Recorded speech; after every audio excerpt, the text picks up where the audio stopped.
Secular نظر آتا تھا دیکھنے والوں کو، دیکھنے میں وہ انگریز سے نظر آتے تھے، لیکن اصل میں وہ اسلام کی تلوار تھے. اور یہ راز شبیر احمد عثمانی رحمت اللہ علیہ کے اس خواب سے بھی جو انہوں نے حضور صلی اللہ علیہ وسلم کی زیارت جس میں کی، اور حضور قائد اعظم کو فرماتے ہیں میرا سپاہی ہے. اس میں کوئی شبہ نہیں کہ قائد اعظم حضور کے ایک سپاہی ہے.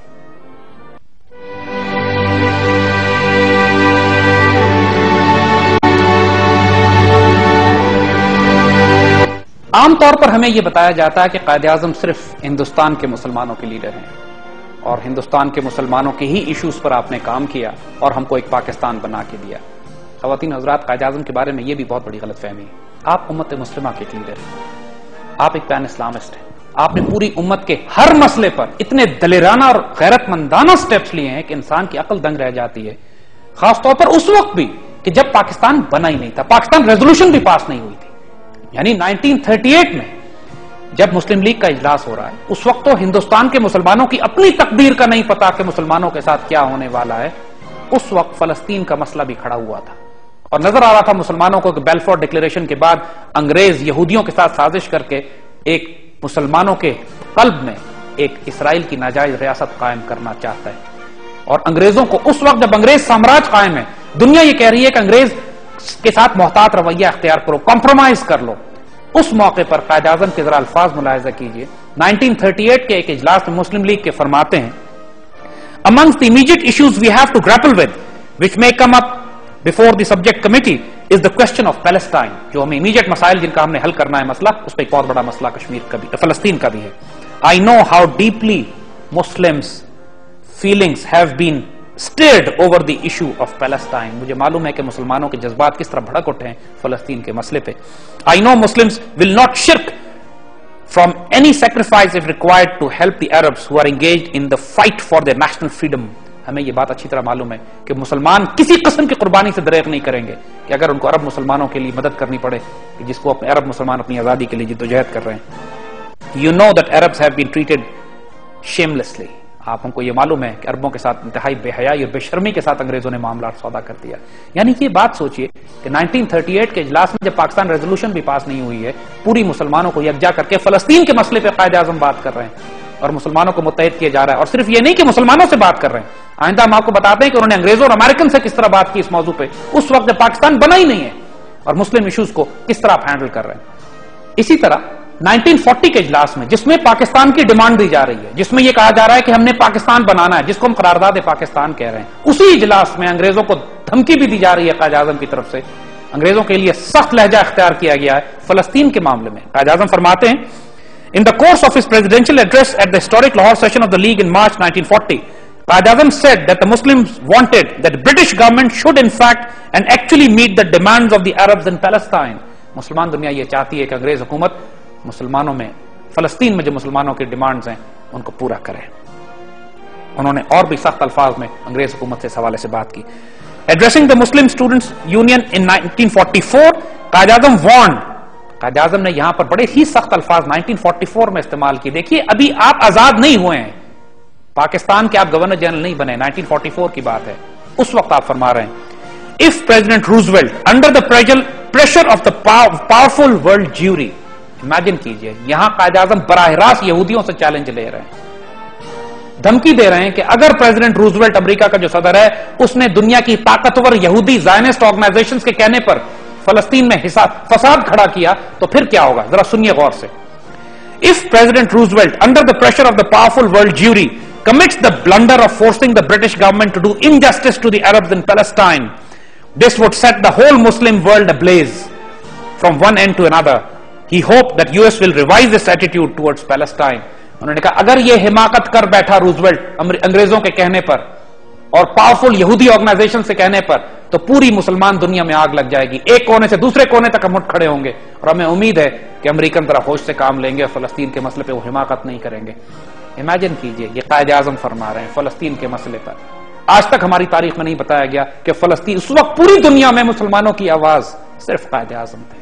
پاکستان نہیں بنایا ابھی، and he is a pan Islamist in every corner of the world. جہاں کوئی مسلم ایشو ہے قائد اعظم اس پہ بات کر رہے ہیں اور بڑے اگریسولی بات کر رہے ہیں. کوئی اس طرح نہیں جس طرح ہمارے فورن منسٹر آج کرتے ہیں، شرمندگی اور اجازت مانگ کے دشمن سے کہ ہم کیا بات کریں تمہارے حق میں تمہارے خلاف.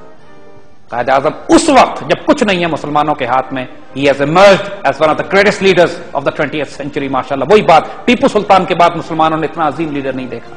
آئیں آگے دکھاتے ہیں قائد اعظم نے کس کس موقع پہ کہاں کہاں امت مسلمہ کے لیے سٹینڈ لیا. اسی طرح 1945 میں برٹش پرائم منسٹر ایٹلی کو ایک خط لکھا آپ نے, قائد اعظم نے, اور اس میں لکھتے ہیں President Truman's reported Palestine immigration proposal is unwarranted, encroaching upon another country, monstrous and highly unjust. دیکھیے الفاظ دیکھیے, قائد اعظم اتنے شدید الفاظ استعمال کر رہے ہیں کہ جو امریکیوں نے فیصلہ کیا ہے کہ مسلمان ملکوں میں یہودیوں کو آباد کیا جائے فلسطین میں لے جا کے, یہ مانسٹرس ایک خوفناک انتہائی ظالمانہ قسم کا ایک قدم ہے. Any departure from the white paper and Britain's pledge will not only be a sacrilege and a breach of faith with Muslims, India, but an acid test for the British honor. It is my duty to inform you that any surrender to appease jury at the sacrilege of the Arabs would be deeply resented and vehemently resisted by the Muslim world and Muslim India, and its consequences will be most disastrous. یعنی اگر یہودیوں کو خوش کرنے کے لیے تم نے کوئی کام کیا تو دھمکی قائد اعظم انگریزوں کو اس وقت یہ دے رہے ہیں کہ پورے مسلم انڈیا میں جو ریزلٹس ہوں گے دل بی موسٹ ڈیزاسٹرس. تم رو گے ان ریزلٹس کو جو مسلمان انڈیا اٹھ کھڑے ہوں گے, ہندوستان کے مسلمان فلسطین کی حمایت میں اور یہودیوں کے خلاف. دیکھیے Quaid Azam was taking a head on collision with the Jews even at that time. یہودیوں کے خلاف اتنا سخت سٹینڈ آج بھی امت مسلمہ کے سربراہ نہیں لے پاتے جتنا 1945 میں قائد اعظم نے لیا ہوا تھا. یہ کوئی سیکولر آدمی کرے گا یہ, یا ایک پین اسلامک ریولوشنری لیڈر یہ بات کرے گا؟ آئیے اور سناتے ہیں آپ کو.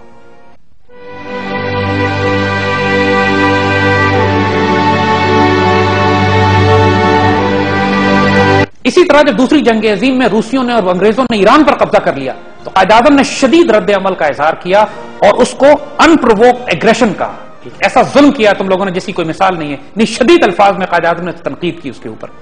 اگین یاد رکھیے گا یہ دوسری جنگ عظیم کا وقت 1945, پاکستان بنا بھی نہیں ہے, مسلمان کمزور ترین ہے انڈیا میں.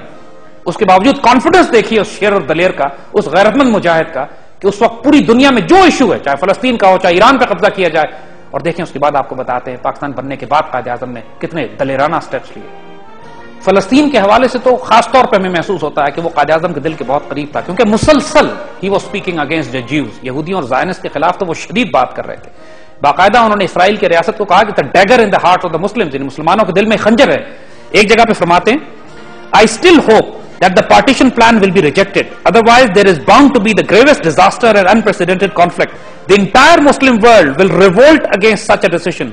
Pakistan will have no other course left but to give its fullest support to the Arabs and will do whatever lies in its power to prevent what in my opinion is an outrage.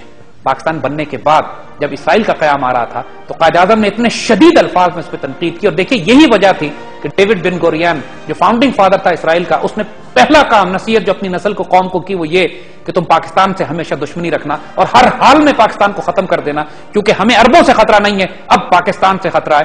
اس کی وجہ یہی تھی کہ قائد اعظم نے شروع میں ہی پاکستان بننے سے پہلے بھی اور بننے کے بعد بھی شدید ترین مخالفت کی اسرائیل کی, اور کسی صورت میں اسرائیل کو تسلیم کرنے سے انکار کیا, بلکہ یہ کہا کہ پوری مسلمان دنیا اور خاص طور پہ پاکستان پوری مسلمان دنیا کا ساتھ دے گا, عربوں کا ساتھ دے گا, فلسطینیوں کا ساتھ دے گا اسرائیل کو تباہ برباد کرنے میں.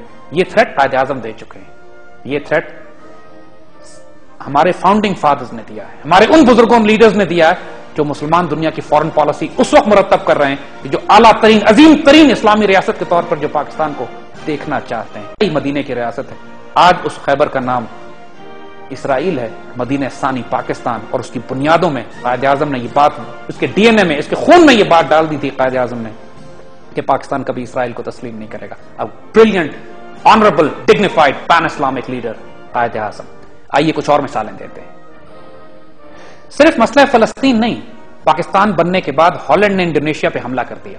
قائد اعظم نے یہ فرمایا کہ انڈونیشیا پہ حملہ نہیں ہوا ہے, پاکستان پر حملہ ہوا ہے, اور ہالینڈ کے جو جہاز جو پاکستان کے قریب سے گزرا کرتے ہیں قائد اعظم نے ان جہازوں کو روک لیا اور پوری مدد کی انڈونیشیا کی اس جنگ میں, جنگ آزادی میں, اور اس ایگریشن کے خلاف جو ہالینڈ نے انڈونیشیا کے خلاف برپا کی تھی. یاد رکھیے یہ قائد اعظم جو پاکستان بننے کے 1.5 سال بعد انتقال فرما چکے ہیں. پاکستان بنتے ہی آپ نے کشمیر میں جہاد کا آغاز کیا, فرنٹیئر سے مجاہدین بلائے, جو رضاکار دستے آپ کو مل سکتے تھے کشمیر آزاد کرانے کے لیے آپ نے آخری دم تک جنگ کی اور فرمایا کہ کشمیر ہماری شہرگ ہے.